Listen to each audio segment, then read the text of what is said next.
कोई कुछ कहना चाह रहा है? हमने जो नया चैप्टर शुरू करना है वो कौन सा करना है? रजिस्ट्रेशन। ठीक है, हमने कौन सा चैप्टर पढ़ना है? रजिस्ट्रेशन। ठीक है, तो इसमें हम जो पढ़ेंगे सेक्शन, इसमें कुछ ही सेक्शन है और इसमें सब सेक्शन वाला ज्यादा सीन है नहीं। तो इसमें हम पढ़ेंगे सेक्शन 22 से लेके सेक्शन 30 तक। सेक्शन 22 से लेके सेक्शन 30 तक। ठीक है, सबसे पहले एक ओवरव्यू वैसे ही ले लें, है ना। सबसे पहले बात किस चीज की होगी? सेक्शन 22 बोलेगा कि भैया कौन कौन पर्सन जो है लाइबल रहेगा, किसके लिए? रजिस्ट्रेशन के लिए। कब बोलेंगे कि बंदा फंस गया, तू तो फंस गया, मतलब तुम्हारी इतनी टर्नओवर क्रॉस हुई तो तुम फंस गए। सेक्शन 22 ये बोलेगा। सेक्शन 23 क्या बोलेगा? सेक्शन 23 बोलेगा कि तेरी टर्नओवर अगर क्रॉस भी हो गई तो कोई दिक्कत नहीं है, तू मत ले रजिस्ट्रेशन। अगर टर्नओवर क्रॉस भी हो गई तो मत ले रजिस्ट्रेशन। कुछ मतलब कुछ लोगों के लिए बोला गया है कि आप मत लो। ठीक है, अगर टर्नओवर क्रॉस भी हो गई लिमिट से तब भी कोई दिक्कत नहीं है। सेक्शन 24 क्या बोलेगा? सेक्शन 24 बोलेगा भाई देख, रजिस्ट्रेशन लेना पड़ेगा, चाहे टर्नओवर क्रॉस हुई या नहीं हुई, रजिस्ट्रेशन लेना पड़ेगा। ठीक है, सेक्शन 25 क्या बोलेगा? सेक्शन 25 बोलेगा कि देखो रजिस्ट्रेशन कैसे लेना है, रजिस्ट्रेशन कैसे लेना है, उसका प्रोसीजर क्या रहेगा वो मैं बताऊंगा। कौन बताएगा? सेक्शन 25 बताएगा। ठीक है, सेक्शन 25 किसकी बात करेगा? प्रोसीजर की। सेक्शन 26 किसकी बात करेगा? 26 बोलेगा भाई ने बोला तू रजिस्टर्ड तो तू रजिस्टर्ड, मतलब डीम्ड रजिस्टर्ड, डीम्ड रजिस्ट्रेशन, मतलब गवर्नमेंट ने बोला हमारी नजर में तुम रजिस्टर्ड, मतलब तुम रजिस्टर्ड, बात खत्म। ठीक है, भाई ने बोला रजिस्टर्ड तो रजिस्टर्ड। ठीक है, सेक्शन 27 किसकी बात करेगा? सेक्शन 27 बात करेगा कि कैजुअल टैक्सेबल पर्सन, एनआरटीपी जो थे, नॉन रेजिडेंट टैक्सेबल पर्सन जो थे, उनको रजिस्ट्रेशन लेना है तो उनका क्या प्रोसीजर है, कैसे कैसे उनको क्या करना है। ठीक है, सेक्शन 28 क्या बोलता है? सेक्शन 28 बोलता है कि आपने रजिस्ट्रेशन ले लिया तो अगर उसमें अमेंडमेंट करनी पड़ती है, एड्रेस चेंज करना है, फलाना काम करना है, ढिकाना काम करना है, कई काम होते हैं ना, अगर अमेंडमेंट है रजिस्ट्रेशन में तो कौन बात करेगा? सेक्शन 28 बात करेगा। सेक्शन 29 बात करता है कैंसिलेशन, कि रजिस्ट्रेशन कैंसिल खुद कर रहे हो कि हम कर रहे हैं, है ना। कैंसिलेशन की सारी बात कहाँ होगी? सेक्शन 29 में। सेक्शन 30 बात करता है रिवोकेशन ऑफ कैंसिलेशन। किसकी बात करता है? Revocation of cancellation. Revocation of cancellation का मतलब कैंसिल हो गया था, दोबारा से एक्टिव कर रहे हैं, दोबारा से क्या कर रहे हैं? उसको एक्टिवेट करना है। ठीक है, एक्टिव कर दिया आपने, पहले कैंसिल कर दिया, एक्टिव कर रहे हैं, तो वो क्या हो गया? Revocation of cancellation. तो सेक्शन को एक बार हम थोड़ा सा दोबारा पढ़ लेते हैं। Section 22 of CGST act, section 22, section 22 of CGST act क्या बात करेगा? पर्सन लाइबल फॉर रजिस्ट्रेशन, मतलब अगर इस बंदे की जैसे स्टेट वाइज है उसमें कुछ सर्विसेज के लिए अलग, गुड्स के लिए अलग, तो जब आपकी टर्नओवर इतनी क्रॉस होगी तो आपको रजिस्ट्रेशन लेना कंपलसरी है। सेक्शन 22 ने बोल दिया। सेक्शन 23 ने बोला कुछ बंदे ऐसे, कुछ काम ऐसे कि अगर आपकी टर्नओवर क्रॉस भी होगी तब भी रजिस्ट्रेशन नहीं लेना, कोई जरूरी नहीं है। अगर अपनी मर्जी से लेते हो तो अलग बात है, पर जरूरत नहीं है। सेक्शन 24 ने क्या बोला? सेक्शन 24 ने बोला कि चाहे टर्नओवर 1 रुपए फिर भी आपको लेना पड़ेगा, फिर भी आपको रजिस्ट्रेशन तो लेना पड़ेगा, पहले रजिस्ट्रेशन लो उसके बाद बिजनेस करो, बात खत्म। ठीक है, सेक्शन 25 ने क्या बोला? प्रोसीजर क्या रहेगा रजिस्ट्रेशन के लिए। ठीक है, तो कैसे कैसे आप रजिस्ट्रेशन करोगे। 26 ने क्या बोला? भाई ने बोला रजिस्टर्ड तो रजिस्टर्ड, डीम्ड रजिस्ट्रेशन। ठीक है, 27 कैजुअल और एनआरटीपी के लिए, 28 अमेंडमेंट करनी है, 29 कैंसिल कर दिया और 30 रिवोकेशन ऑफ कैंसिलेशन, कैंसिलेशन को रिवोक करना है, एक्टिवेट करना है दोबारा से। अच्छा लगे हाथ 31 नंबर बता दो, 31 सेक्शन 31 किस चीज का था? इनवॉइस, है ना, टैक्स इनवॉइस। 31 किसका था? टैक्स इनवॉइस का। तो इतना अभी थोड़ा सा ध्यान आया, कुछ आइडिया लगा कैसे कैसे हम पढ़ने वाले हैं। बस सीधी सी बात है ना, देखो एक तो सीधे तरीके से नहीं चल रहे हम। पहले लिमिट की बात करेगा, इतनी लिमिट है turnover threshold limit, threshold limit है, इससे ज्यादा तुम्हारी टर्नओवर चलेगी, क्रॉस हो गई, रजिस्ट्रेशन कर दो। दूसरे में बोला कि तुम्हारी लिमिट क्रॉस भी हो गई तब भी तुम मत करो, कुछ बंदों के लिए। ठीक है, फिर बोला चाहे लिमिट क्रॉस हो या ना हो तब भी लेना पड़ेगा। फिर बोला कैसे लेंगे बताएंगे, प्रोसीजर क्या रहेगा। फिर बोला 26 में क्या बोला भाई ने बोला, रजिस्टर्ड मतलब रजिस्टर्ड।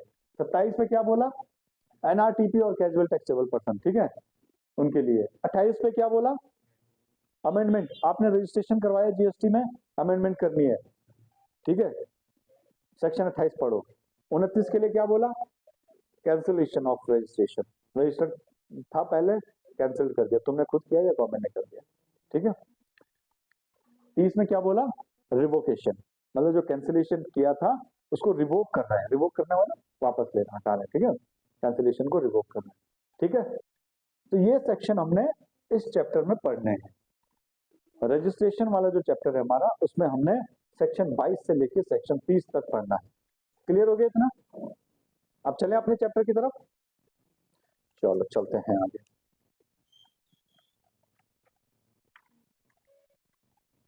सबसे पहले आ जाओ पेज नंबर 148, पेज नंबर 148 निकाल दिया, पहले से निकाल के रखा है, बहुत ही बढ़िया। ठीक है, तो बताओ पहला क्वेश्चन है उसमें, right a note on registration on the basis of threshold exemption. Threshold मतलब, थ्रेशोल्ड किसको बोलते हैं, थ्रेशोल्ड का मतलब, वैसे मतलब इंग्लिश टू हिंदी क्या मीनिंग होता है थ्रेशोल्ड का? दहलीज, है ना। तो मतलब थ्रेशोल्ड एग्जम्पशन, एक दहलीज तुमने पार कर ली, इस साइड आ गए, तो उसके बारे में नोट लिखो, ठीक है। तो देखो अब इसमें क्या चलता है, इसमें केस कुछ ऐसा चलेगा, सर्विसेज के लिए अलग लिमिट होगी और गुड्स के लिए अलग लिमिट होगी, ठीक है। कुछ कुछ स्टेट में हो सकता है सर्विसेज और गुड्स के लिए बराबर हो, तो हम अब वो चीज पढ़ते हैं एक एक करके, ठीक है, कि मतलब कितनी आपकी टर्नओवर होगी कि आपको कंपलसरी रजिस्ट्रेशन लेना पड़ेगा। सबसे पहला क्वेश्चन ये कह रहा है, ठीक है। थ्रेशोल्ड एग्जम्पशन मतलब इतने तक अगर आपकी टर्नओवर है तो आप एग्जम्प्ट हो। ऐसा थोड़ी कि यार तुमने आज पनवाड़ी की दुकान खोली और पहले दिन ही बोले तुम्हें जीएसटी का रजिस्ट्रेशन लेना है ना।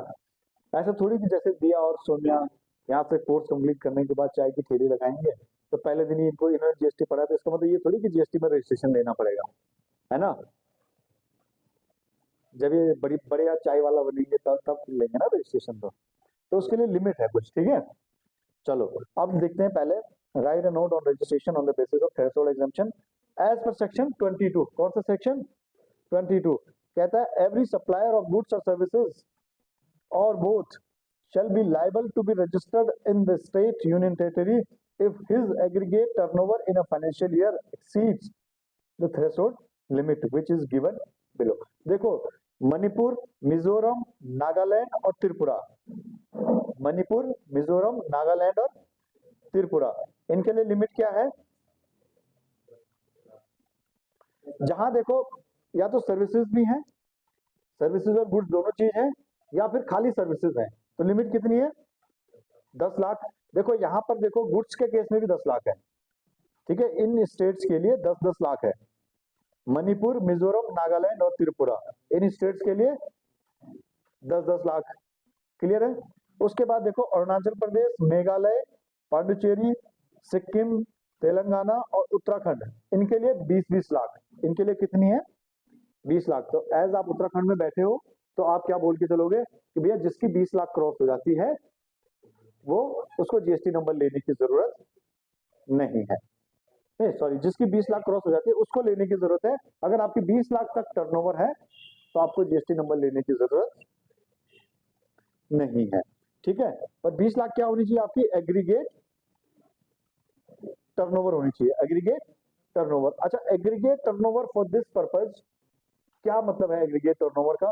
वो देखो अगले पेज पर ही लिखा है, section 2 clause 6, aggregate turnover means the aggregate value of all taxable supplies excluding the value of inward supplies on which tax is payable by the person on reverse charge basis, exempt supplies, export of goods or services or both, and interstate supplies of person having the same permanent account number to be computed on the all India basis but exclude central sales tax और union territory tax, IGST वगैरह, ये सारी चीजें। ठीक है, नीचे एक note लिखा है, पहले इसको पढ़ते हैं फिर मैं इसका एग्जैक्ट मीनिंग बताता हूँ आपको। If any person is giving loan or deposit and is earning interest, ठीक है, that is he is rendering services of lending money for the purpose of registration, it will be considered to be supply of goods, not supply of services, and the limit for turnover shall be determined accordingly। पहली बात तो बोला aggregate turnover का मतलब क्या है, पहली बात क्या बोला, एग्रीगेट टर्नओवर का मतलब क्या है, तो बोला एग्रीगेट जो टर्नओवर है उसका मतलब ये है, ठीक है, एग्रीगेट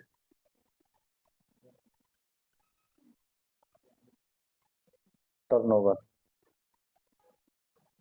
ठीक है, एग्रीगेट टर्नओवर का मतलब क्या है, बोला जो आपकी टैक्सेबल सप्लाई है वो तो होगी ही होगी, ठीक है, आपकी जो एग्जेम्प्ट सप्लाई है वो भी आएंगी इसमें, ठीक है, कोई आपने एक्सपोर्ट किया है, चाहे गुड्स किए हैं या सर्विसेज किए हैं या दोनों, ये सारी चीजें इसमें आ गई।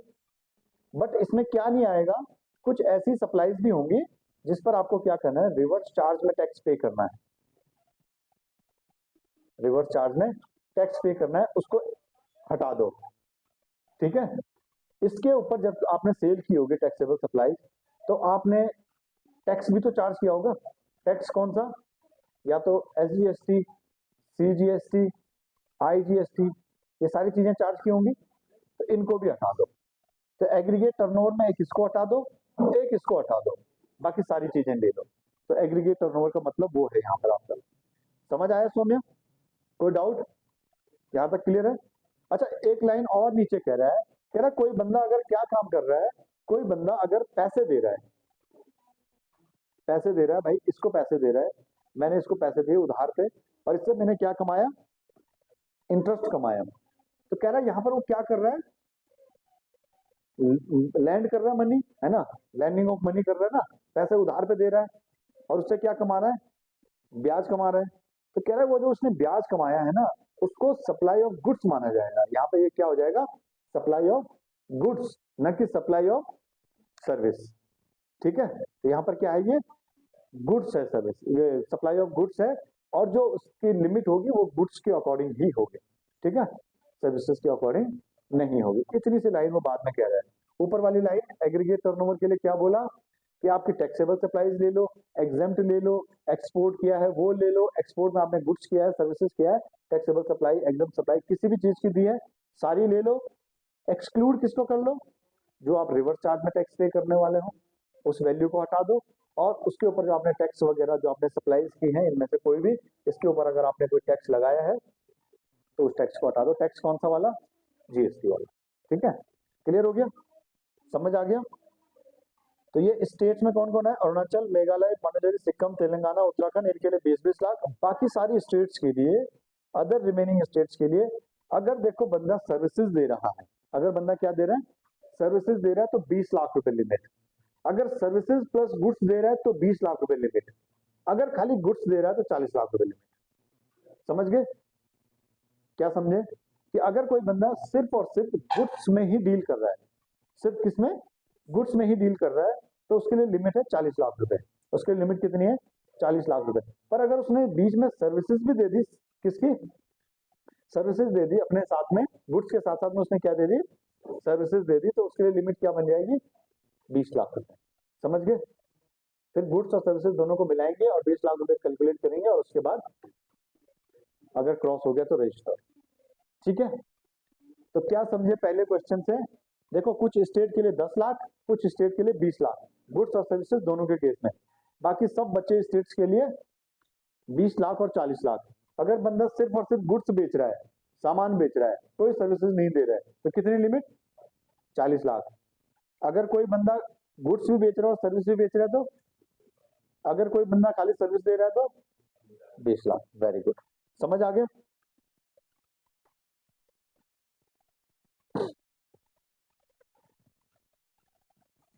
तो पहला क्वेश्चन क्लियर हुआ कि नहीं हुआ? पर्सन लाइबल फॉर रजिस्ट्रेशन, कौन सा बंदा लाइबल होगा? जिसकी टर्नओवर, ये जो हमने लिमिट बताई है, इनसे अगर क्रॉस हो जाती है तो उसको क्या करना पड़ेगा? रजिस्ट्रेशन लेना पड़ेगा। ठीक है। 23 में हमने क्या बोला था? सेक्शन 23 में क्या पढ़ेंगे कि किस बंदे को रजिस्ट्रेशन लेना ही नहीं है, चाहे अगर टर्नओवर क्रॉस भी हो जाए तब भी। क्लियर है? तो वो पढ़ते हैं। अगला क्वेश्चन देखो, explain the person not liable for registration. Person not liable for registration, section 23। ये बंदे जो हैं उन्हें जो है रजिस्ट्रेशन नहीं लेना है। ठीक है। कौन कौन से बंदे हैं? Any person engaged exclusively in the business of supplying goods or services or both that are not liable to tax or wholly exempt from tax under this act or under the integrated goods and services tax act। कहने का मतलब ये है कि भाई मुझे एक बात बताओ, कोई बंदा ऐसी सर्विसेज दे रहा है कि उसे क्या नहीं करना? टैक्स पे नहीं करना। कोई बंदा ऐसा है जिसे टैक्स पे नहीं करना, या वो ऐसे गुड्स और ऐसी सर्विसेज दे रहा है जो एग्जम्प्ट है। जो क्या है? एग्जम्प्ट है, जिसके ऊपर टैक्स ही नहीं लग रहा है, जिसके ऊपर टैक्स लगना ही नहीं है, ना IGST ना CGST, तो वो रजिस्ट्रेशन लेके करेगा क्या? है ना? तो जब एग्जम्प्ट है तो वो रजिस्ट्रेशन लेके करेगा क्या? या कोई ऐसा बंदा है जिसको टैक्स पे करना ही नहीं है, तो वो भी रजिस्ट्रेशन लेके करेगा क्या? ठीक है, समझ गए? ऐसा बंदा जो एग्जम्प्ट सप्लाईज दे रहा है या जिसको टैक्स पे करना ही नहीं है, who is not liable to pay tax, वो रजिस्ट्रेशन नहीं लेगा, चाहे उसकी लिमिट क्रॉस भी हो जाए तब भी। अगली बात कर रहा हूं एग्रीकल्चरिस्ट के लिए। किसके लिए? An agriculturist to the extent of supply of produce out of cultivation of land. कहने का मतलब है जैसे हम लोग किसान, हम लोग क्या है? किसान है। अपन क्या करते हैं? खेती करते हैं, खुद ही कटाई करते हैं, हम करते हैं, परिवार के लोग करते हैं, ज्यादा से ज्यादा एक हल लगाने वाले को मजदूर मतलब दिहाड़ी पे बोल देते हैं, है ना? इतना ही करते हैं। तो हम लोग क्या कर रहे हैं? हमने खुद किया, इंडिविजुअल HUF है, ठीक है, हमने खुद किया, हमारे परिवार के मेंबर्स ने किया, या एक आधी लेबर कोई हमने बाहर से हायर कर दिया। ठीक है, यहाँ तक तो बात ठीक है। और हम क्या कर रहे हैं? हमने धान उगाई, कटाई की, ठीक है, उसकी कटाई खुद ही करते हैं, या कई जगह पे छोटे छोटे मशीनें लगी रहती हैं कटाई वटाई करने के लिए, है ना? लगी रहती है ना? करते कि नहीं करते हैं? तो यहाँ तक तो जो बंदा है वो तो एग्जम्प्ट है, वो तो एग्जम्प्ट है, जो खुद कर रहा है, एक आधे लेबर लगा के कर रहा है, घर के बंदों से कर रहा है, ठीक है, छोटी मोटी मशीनें यूज कर रहा है उसमें, ठीक है, यहाँ तक तो मेन पार्ट है उसका, कटाई करने के लिए चाहिए चाहिए, यहाँ तक तो मशीन से काम चल रहा है। पर अगर आप उसी को जो है क्या कहते हैं, सपोज आपने सेब वगैरह की खेती की, किसी चीज की भी खेती की, आपने क्या किया? गेहूं की खेती की, गेहूं बोए, उसको काटा, है ना, उसको फिर उसको पीसा, अगर आपने ऐसे ही बेच दिया तो ठीक है, फिर आपको लेने की जरूरत नहीं है। अब आप क्या कर रहे हो? उस गेहूं के आटे को अपना ब्रांड बना के, ठीक है, बड़ी मिल में उसका प्रोसेसिंग हो रही है और उसको अपने ब्रांड बना के अपनी पैकेजिंग में उसको बेच रहे हो, तो आप यहाँ नहीं आओगे, वो टैक्सेबल है। ठीक है, क्लियर हो गया? तो एग्रीकल्चरिस्ट का मतलब क्या हो गया? मींस एन इंडिविजुअल और HUF, मैंने कहा ना इंडिविजुअल या HUF who undertakes cultivation of land by own labour, by the labour of family, by the servant और वेजेस पेएबल इन कैश और kind, by hired labour under the personal supervision और the personal supervision of any member of the family. मतलब आप खुद supervise कर रहे हो, आपकी फैमिली का कोई मेंबर सुपरवाइज कर, ठीक है, क्योंकि इतनी तो लेबर की जरूरत पड़ेगी ना किसान को भी, जो थोड़ा सा मतलब बेचने के लायक उगाएगा, उसको तो इतनी जरूरत पड़ेगी पड़ेगी ना भाई, कटाई करने के लिए भी 4 जने बोलने पड़ेंगे, है ना? तो यहाँ तक जो एग्रीकल्चरिस्ट है वो आएगा, वो एग्जम्प्ट है, उसको रजिस्ट्रेशन लेने की जरूरत नहीं है। बट अगर आपने गेहूं आपने उगाए और आटा पतंजलि बेच रहे अपने नाम से, तो भैया पतंजलि को तो रजिस्ट्रेशन लेना पड़ेगा। समझ गए? क्लियर हो गया? इतना क्लियर हुआ कि नहीं हुआ? अगले पेज पे चले, ठीक है, आगे चलो। The government may, on the recommendation of the council by the notification, specify the category of person who may be exempted from obtaining registration. कहने का मतलब क्या है भाई, अगर जो है काउंसिल जो है रिकमेंड करेगी तो भैया इन बंदों को क्या करो, एग्जम्प्ट करो, तो गवर्नमेंट उनको भी एग्जम्प्ट कर सकती है। जैसे देखो गवर्नमेंट ने एग्जम्प्ट किया है किसको, जो क्या करते हैं, सपोज करो मैं कोई बिजनेस चला रहा हूँ, मैं बिजनेस चला रहा हूँ, अब मैं कोई ऐसा काम कर रहा हूँ जिस पर सारा टैक्स जो है रिवर्स चार्ज मैकेनिज्म में पे होना है। ठीक है, मतलब कौन पे करेगा, रेसिपिएंट पे करेगा। ठीक है, मतलब मैंने सर्विसेज दी आप लोगों को, टैक्स कौन पे करेगा, आप लोग पे करोगे। टैक्स कौन पे करेगा, आप लोग पे करोगे। मैंने 1 लाख की सर्विसेज दी, आप 1 लाख के ऊपर टैक्स लगा के गवर्नमेंट को पे कर दोगे। ठीक है, तो मैं रजिस्ट्रेशन लेके क्या करूंगा, कोई फायदा है, मैं क्या करूंगा उस रजिस्ट्रेशन का, जब आपने टैक्स पे करना है तो मैंने क्या करना है। ठीक है, तो कहती है गवर्नमेंट ठीक है, जिस बंदे जो कोई ऐसा अगर सर्विसेज दे रहा है या कुछ भी काम कर रहा है जिसमें सारा टैक्स रिवर्स चार्ज मैकेनिज्म में पे होना है, रेसिपिएंट ने पे करना है, तो उसमें भी आपको रजिस्ट्रेशन लेने की जरूरत नहीं है। एक बार रीड करें इस नोटिफिकेशन को। As per notification number this dated this, government has exempted the person from registration who are only engaged in making a supply of taxable goods or services or both, total tax on which is liable to be paid on the reverse charge basis by the recipient। समझ गए, तो कहने का मतलब अगर सारा tax recipient ने पे करना है तो भैया सप्लायर जीएसटी नंबर लेके क्या करेगा। समझ गए, मैं सर्विसेज दे रहा हूँ या कुछ गुड्स दे रहा हूँ, जो क्या है कोई भी टैक्सेबल सप्लाई कर रहा हूँ जिसपे सारा टैक्स रिसिपेंट ने पे करना है, तो मैं जीएसटी नंबर लेके क्या करूंगा, तो उसको भी क्या किया गया है, एग्जम्प्ट किया गया है। समझे कि नहीं समझे, समझ में आया कि नहीं आया, ईमानदारी से बताओ, पक्का। कितने लोगों को एग्जम्प्ट किया, अभी तक कितने पॉइंट हमने पढ़े एग्जाम्पशन के। पहला पॉइंट कौन सा था, जो एग्जम्प्ट सप्लाई दे रहा है, कौन से दे रहा है, एग्जम्प्ट सप्लाई दे रहा है, जो not liable to pay tax, जिसको टैक्स पे करना ही नहीं है। दूसरा कौन सा था, एग्रीकल्चरिस्ट। तीसरा कौन सा था, आरसीएम, रिवर्स चार्ज मैकेनिज्म वाला। इतना क्लियर हुआ नहीं हुआ भैया, कोई डाउट, पक्का यहाँ तक कोई डाउट नहीं।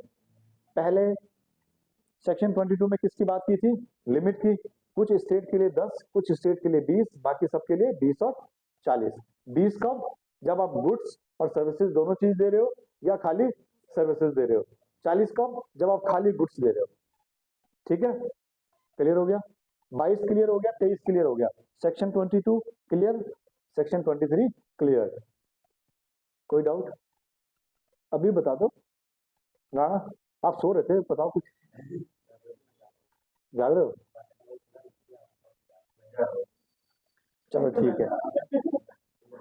अगला सेक्शन है सेक्शन 24। अभी किसकी बात कर ली, लिमिट की बात कर ली, बोला लिमिट क्रॉस हो गई तो मत लो, तब भी वो बात कर ली। अब भाई लिमिट क्रॉस है चाहे नहीं है, लिमिट क्रॉस है चाहे नहीं है, आपको रजिस्ट्रेशन करना ही करना पड़ेगा। तो देखो कौन कौन से बंदे ऐसे हैं जिनको रजिस्ट्रेशन करना ही करना पड़ेगा। तो पहला देखो, एक दिन मैंने आप लोगों को बताया भी था कि अगर आप इंटर स्टेट, एक स्टेट से दूसरी स्टेट में गुड्स बेचते हो तो आपको रजिस्ट्रेशन लेना कंपलसरी होता है। बताया था, बताया तो था, पर चलो तुम्हारी शक्ल देख के लग रहा है नहीं बताया होगा। ठीक है, तो अगर हम जो है inter state supply of goods कर रहे हैं, inter state supply of goods कर रहे हैं, तो आपको कंपलसरी रजिस्ट्रेशन लेना ही लेना पड़ेगा। ध्यान रखना, मैंने अभी बोला है inter state supply of goods, मैंने कहीं अभी भी सर्विसेज नहीं बोला है। अगर आप गुड्स जो है एक स्टेट से दूसरी स्टेट में बेच रहे हो तो भैया आपको जीएसटी नंबर लेना ही लेना पड़ेगा। समझ गए, ठीक है, मतलब चाहे आपने 1 रुपए 100 रुपए का सामान भी एक स्टेट से दूसरे स्टेट में बेचा भेजा तो लेना ही लेना पड़ेगा। समझ गए, क्लियर। अच्छा, वहीं अगर आप सर्विसेज देते हो एक स्टेट से दूसरी स्टेट, तब कहता है जो लिमिट है वो लगेगी, भाई सब 10 लाख वाली 20 लाख वाली। सर्विसेज के लिए तो 10 और 20 ही है ना। ठीक है, तो सर्विसेज के केस में बोला 10 और 20 ही आया, 2 मिनट। ठीक है, ठीक है। सर्विसेज की केस में 10 लाख और 20 लाख, ठीक है। अच्छा, अब एक चीज और कहता है, जो हैंडीक्राफ्ट गुड्स होते हैं कुछ, ठीक है, हैंडीक्राफ्ट गुड्स है अगर, तो वो क्या कहता है कि अगर आप हैंडीक्राफ्ट गुड्स एक स्टेट से दूसरी स्टेट बेच रहे हो, तो उसमें भी क्या लगेगी, 10, 20, 40 लाख वाली लिमिट लगेगी।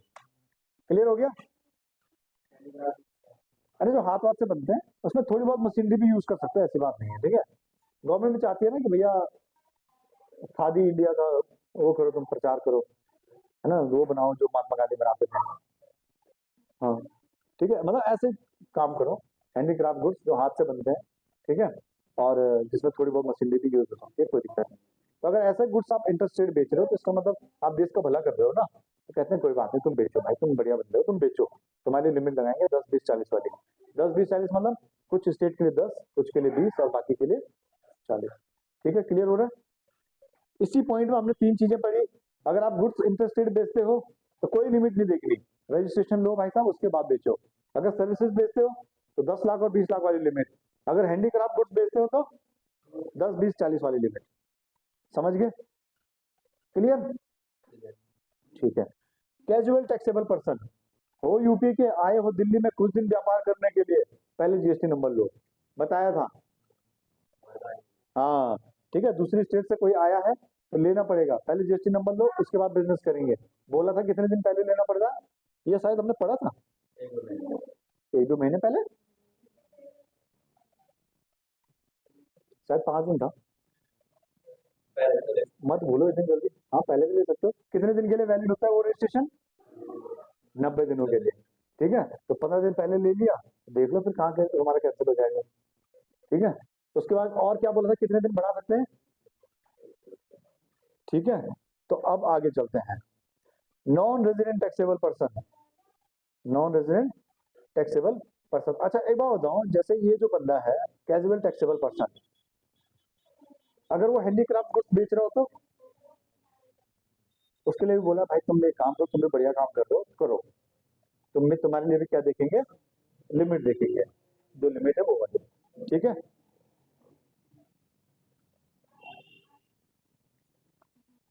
अच्छा, अब NRTP, non resident taxable person, भाई कोई आया है, बिजनेस करना चाहता है, हमारे देश में बिजनेस करना चाहते हो, बाहर के हो, पहले रजिस्ट्रेशन लेना पड़ेगा भाई, ठीक है। उसके बाद जिसको रिवर्स चार्ज में टैक्स पे करना है, देखो अभी हमने पहले थोड़ी देर पहले क्या पढ़ा था, एक तो वो सर्विसेज दे रहा है जिस सर्विस पे सारा का सारा टैक्स किसने पे करना है, रिसिपेंट ने, रिवर्स चार्ज में। सपोज मैंने आपको सर्विसेज दी, जो मैंने सर्विसेज दी उस पर टैक्स किसने पे करना है, आपने खुद ही पे करना है, गवर्नमेंट को खुद ही इनपुट लेना है, रिवर्स चार्ज में पे कर दिया, तो मेरा तो रजिस्ट्रेशन लेना जरूरी नहीं था। पर सपोज करो तुम्हारी टर्नओवर खाली 50,000 रुपए और तुमने मेरे से सर्विसेज ले ली, ठीक है। अब तुम्हें रिवर्स चार्ज में क्या करना पड़ेगा, टैक्स पे करना पड़ेगा। बोला भाई अगर तुम ऐसे बंदे से सर्विसेज ले रहे हो ना, जिस पे तुम्हें क्या करना है, रिवर्स चार्ज में क्या करना पड़ेगा, टैक्स पे करना पड़ेगा, तो भैया तुम्हें पहले जीएसटी नंबर लेना पड़ेगा, तुम्हें पहले रजिस्ट्रेशन करना पड़ेगा। समझ गए? अगर कोई ऐसा बंदा है जिसको आरसीएम में टैक्स पे करना ही करना है, जिसको रिवर्स चार्ज में टैक्स पे करना ही करना है, तो भैया फिर आपको क्या करना पड़ेगा, रजिस्ट्रेशन लेना पड़ेगा। क्लियर हो गया? Person who are required to pay tax 9-5, Ola Uber वाले, जैसे ओला उबर ये सारी कंपनी चलती है ना, रैपिडो फैपिडो जो भी होंगे, ठीक है, ओला उबर रैपिडो वगैरह, अगर ये कंपनी है, इनको अगर आरसीएम में टैक्स पे करना है तो इनको भी 9-5 में क्या होगा, इन्हें खुद पे करना पड़ता है टैक्स ना, ये वही है, ठीक है। ई कॉमर्स ऑपरेटर वाला पड़ा था ना, ये वही है। अब इन्हें भी क्या करना पड़ेगा, रजिस्ट्रेशन लेना पड़ेगा, पहले रजिस्ट्रेशन लेंगे उसके बाद ये काम करेंगे, ठीक है। कहता है, अगला कहता है एवरी इलेक्ट्रॉनिक कॉमर्स ऑपरेटर, जैसे अमेजोन, फ्लिपकार्ट वगैरह, ये जो कंपनियां हैं जो ई कॉमर्स ऑपरेटर हैं, जो ऑपरेट कर रही है, दूसरों को फैसिलिटी दे रहे हैं, ठीक है, उन्हें भी क्या करना पड़ेगा, रजिस्ट्रेशन लेना पड़ेगा। क्लियर हो गया? ठीक है। अगला देखो, अगला क्या कहता है, person supplying goods through e commerce operator shall be required to take registration, but in case of handicraft goods normal limits shall be applicable। ठीक है। Further in case of services normal limit of 10-20 shall be applicable. Also limit of 10-20 shall also be applicable in case of person supplying services through e-commerce operator 9(5). ठीक है।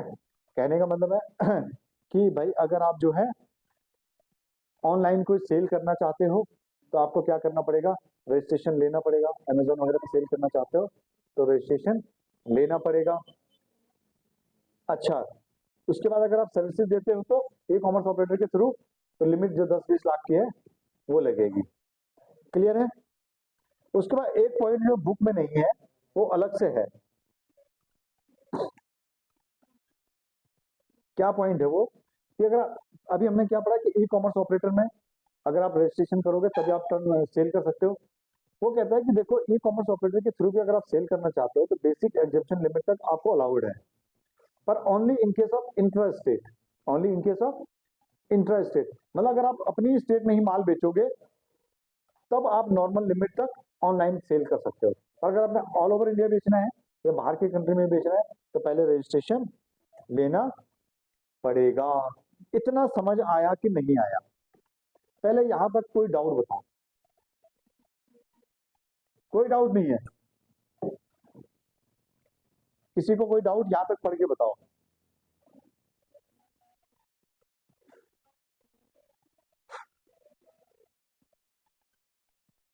है किसी को कोई doubt?